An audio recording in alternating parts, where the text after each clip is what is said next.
پاکستانی سفارتکاری نے ایک بار پھر عالمی سطح پر اپنی مضبوط موجودگی کا احساس دلا دیا ہے، جبکہ بھارتی خارجہ پالیسی پر سوالات اٹھنے لگے ہیں۔ بھارتی جریدے دی وار نے بھی اعتراف کیا کہ پاکستان نے مختلف سفارتی محاذوں پر نمایاں برتری حاصل کر لی ہے۔ پاکستانی سفارتکاری کے آگے بھارتی خارجہ پالیسی چاروں شانے چت، مودی سرکار کو ہر محاذ پر شکست، بھارتی جریدے دی وار کا اعتراف۔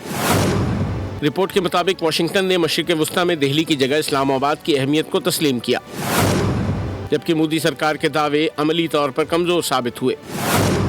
پاکستان کی متحرک سفارتکاری نے خطے میں اپنی جگہ مضبوط بنا لی۔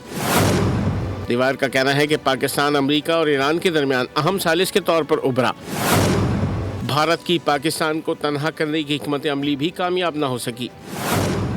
رپورٹ میں کہا گیا کہ امریکہ نے نئی دہلی کو نظر انداز کر کے پاکستانی قیادت پر اعتماد کیا۔ عالمی سطح پر بھارت کو امریکہ اور اسرائیل کے قریب سمجھا جاتا ہے۔ اس کے برعکس پاکستان کو واشنگٹن اور تہران دونوں کا اعتماد حاصل ہے۔ دی وار کے مطابق امریکہ اہم سفارتی معاملات میں بھارت کے بجائے پاکستان کو ترجیح دیتا ہے، جبکہ بھارت کو زیادہ تر دفاعی خریدار کے طور پر دیکھا جا رہا ہے۔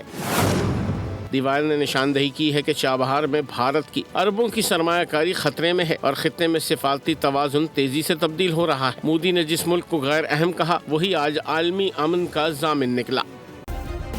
سبسکرائب کریں اور بیل دبائیں تاکہ کوئی خبر رہ نہ جائے۔